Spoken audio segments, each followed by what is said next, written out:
மக்களவைத் தேர்தலில் போட்டியிட சீட் வழங்கக்கூடாது என சொந்த கட்சியினரே முட்டுக்கட்டை போட்ட நிலையில் தடைகளை தகர்த்து எறிந்து மீண்டும் ஒருமுறை வெற்றி வாகை சூடியிருக்கிறார் ஒரு பெண் எம்பி. அவர்தான் கடந்த 5 ஆண்டுகளாக நாடாளுமன்றத்தில் பாஜகவை பந்தாடி சம்பவம் செய்து வந்த ஜோதிமணி. காங்கிரஸ் சார்பாக 3வது முறையாக கரூர் மக்களவை தொகுதியில் போட்டியிட்டவருக்கு மீண்டும் ஒருமுறை தங்கள் பிரதிநிதியாக முடிசூடி இருக்கின்றனர் கரூர் வாக்காளர்கள். கரூர் மாவட்டம் அரவக்குறிச்சியில் பெரிய திருமங்கலம்தான் ஜோதிமணியின் சொந்த ஊர். 1975ஆம் ஆண்டு எளிமையான விவசாய குடும்பத்தில் சென்னிமலை என்பவருக்கும் முத்துலட்சுமி என்பவருக்கும் பிறந்த பெண் குழந்தை அவர். சிறு வயதிலேயே தந்தையை இழந்து தாயின் அரவணைப்பில் வளர்ந்தார். ஆரம்ப கல்வியை சொந்த ஊரில் இருக்கும் பள்ளியில் பயின்றவர் இளங்கலை படிப்பை ஸ்ரீ ஜிவிஜி விசாலாட்சி பெண்கள் கல்லூரியில் படித்தார். அதைத் தொடர்ந்து MA MPhil படிப்பை அண்ணாமலை பல்கலைக்கழகத்தில் பயின்றார். பள்ளி பருவம் முதலே பேச்சு போட்டிகளிலும் நாடகங்களிலும் பங்கேற்றதன் வழியே அமைந்தது அவருடைய பேச்சு திறமைக்கான அடித்தளம். கல்லூரி காலங்களில் மாணவர் தேர்தலில் போட்டியிட்டு மாணவர் யூனியனின் சேர்மனாக இருந்திருக்கிறார் ஜோதிமணி. கல்லூரி படிப்பை முடித்து சொந்த ஊருக்கு திரும்பியவர் பட்டியலின மக்களுக்கு தண்ணீர் கூட தராமல் இழைக்கப்படும் அநீதியை தட்டி கேட்க நினைக்கிறார். ஆனால் அதற்கு ஆட்சியும் அதிகாரமும் எவ்வளவு முக்கியம் என்பதை பின்புதான் உணர்கிறார். இதுதான் அவரது அரசியல் வாழ்க்கையின் ஆரம்ப புள்ளியாக அமைந்தது. எந்த பின்னணியும் இல்லாத ஒரு பெண் அரசியலில் இறங்குவதா என்று அருகில் இருந்தவரே முட்டுக்கட்டை போட அந்த தடைகளையும் தகர்த்து வென்று காட்டினார் ஜோதிமணி. 1999ஆம் ஆண்டு நடந்த பஞ்சாயத்து தேர்தலில் வென்று கவுன்சிலராக பொறுப்பேற்றார். அப்பொழுது அவருக்கு வயது 21 மட்டுமே. தமிழ்நாட்டில் இளம் பெண் கவுன்சிலராக வலம் வந்தார். அதைத் தொடர்ந்து 2001 உள்ளாட்சி தேர்தலிலும் போட்டியிட்டு வெற்றி பெற்றார். இளம் வயதிலேயே பம்பரமாய் சுழன்று களத்தில் வேலை பார்த்த ஜோதிமணி வெகு விரைவில் முக்கிய தலைவர்களின் கண்களில் பட்டார். 2001ஆம் ஆண்டு முன்னாள் மத்திய அமைச்சர் ப. சிதம்பரம் தொடங்கிய காங்கிரஸ் ஜனநாயக பேரவையின் கரூர் மாவட்ட தலைவராகும் வாய்ப்பு அவருக்கு கிடைத்தது. அரசியலில் அவருடைய ஆர்வமும் ஆற்றலும் சிதம்பரத்தின் குட்பூக்கில் ஜோதிமணியை இடம்பெற செய்தது. 2004இல் மீண்டும் காங்கிரஸில் இணைந்த சிதம்பரம் ஜோதிமணிக்கு இளைஞர் காங்கிரசின் கரூர் மாவட்ட துணைத் தலைவர் பதவியை வாங்கி கொடுத்தார். 2006இல் அமெரிக்கா கவுன்சில் ஆண்டுதோறும் நடத்தும் உலகளாவியான இளம் அரசியல்வாதிகளுக்கான வெள்ளை மாளிகை சந்திப்பில் இந்தியா சார்பாக பங்கேற்கும் வாய்ப்பு ஜோதிமணிக்கு கிடைத்தது. மாநில அரசியலில் இயங்கிக் கொண்டிருந்த வரை தேசிய அளவிற்கு எடுத்து சென்றது ராகுல் காந்தியுடன் அவருக்கு ஏற்பட்ட அறிமுகம்தான். இளம் திறமைக்கான தேடலில் ராகுல் காந்தி கண்டெடுத்தவர்தான் ஜோதிமணி. அன்றிலிருந்து ராகுல் காந்தியின் தீவிர விசுவாசியாக அறியப்பட்ட ஜோதிமணிக்கு 2011 சட்டமன்ற தேர்தலில் கரூர் தொகுதியில் போட்டியிட வாய்ப்பு வழங்கப்பட்டது.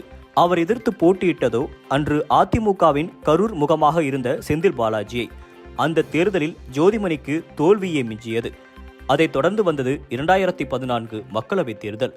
சட்டமன்ற தேர்தலில் தோல்வியை சந்தித்தவர் இம்முறை மக்களவைத் தேர்தலில் களம் கண்டார். ஆனால் அந்த தேர்தலில் திமுகவுடன் கூட்டணியை முறிந்திருந்த காங்கிரஸ் தனித்து போட்டியிட்டது ஜோதிமணிக்கு பெரிய மைனஸாக அமைந்தது. 2014 தேர்தலில் கூட்டணியுடன் 34% வாக்குகளை அள்ளி சென்றவர் 2014 தேர்தலில் 2.9% வாக்குகளை மட்டுமே பெற்றார். களமிறங்கிய 2 தேர்தல்களிலும் தோல்வியை சந்தித்தவர் தொடர்ந்து வந்த 2016 சட்டமன்ற தேர்தலில் வெற்றி பெற்றே ஆக வேண்டும் என்பதில் உறுதியாக இருந்தார். அந்த தேர்தலில் போட்டியிட தன் சொந்த மண்ணான அரவக்குறிச்சியை தேர்வு செய்தார்.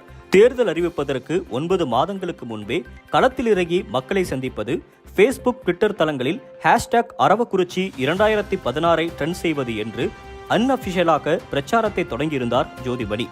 ஆனால் அந்த தேர்தலில் அரவக்குறிச்சி தொகுதியை திமுகவை வைத்துக் கொண்டது. இதனால் அதிர்ச்சியடைந்த ஜோதிமணி இது காங்கிரஸ் தலைவராக இருக்கும் EVK இளங்கோவன் செய்த சதி எனவும், அரவக்குறிச்சியை திமுக காங்கிரசுக்கு ஒதுக்காவிட்டால் என்ன, நான் சுயேட்சையாக நிற்பேன் என்று வெகுண்டு எழுந்தார். இது பெரும் சர்ச்சையாக மாறியதால் காங்கிரசின் டெல்லி தலைமை தலையிட்டு ஜோதிமணியை சமாதானம் செய்தது.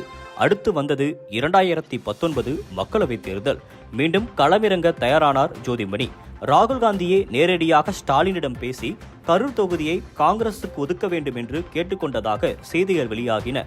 அதிகாரப்பூர்வமான அறிவிப்பு வரும் முன்பே கரூரின் காங்கிரஸ் வேட்பாளர் ஜோதிமணியை ஆதரிப்பர் என்று சமூக வலைதளங்களில் செய்திகள் பரவியது. தன்னுடைய 2வது மக்களவைத் தேர்தலை சந்திக்க தயாரானார் ஜோதிமணி. தெருவெருங்கும் பிரச்சாரம், மக்களுடன் போட்டோ, பெண்களின் நம்பிக்கை நாயகி என்று பிரச்சார களத்தில் தூள் கிளப்பினார். அவருக்கு பலம் சேர்க்கும் விதமாக அமைந்தது செந்தில் பாலாஜியின் பிரச்சாரம். 4 முறை MP, மக்களவை துணை சபாநாயகராக இருந்த அதிமுகவின் மூத்த தலைவர் தம்பிதுரையே அரண்டு போகும் அளவிற்கு ஜோதிமணியின் எழுச்சி இருந்தது. தம்பிதுரையை விட 4,20,000 வாக்குகள் மேலாக பெற்று கரூரின் முதல் பெண் எம்பியாக நாடாளுமன்றம் சென்றார் ஜோதிமணி. மக்களவையில் எந்தவித சமரசமும் இன்றி பாஜகவை தொடர்ந்து தனது பேச்சுகளாலும் கேள்விகளாலும் திணறடித்து வந்தார். நீட் விவகாரம் தொடங்கி வெள்ள நிவாரணம் வரை நாடாளுமன்றத்தில் அவர் எழுப்பிய கேள்விகள் எல்லாம் பட்டாசாக வெடித்தன. பாஜக அமைச்சர்களை பதில் சொல்ல முடியாமல் தவித்தனர்.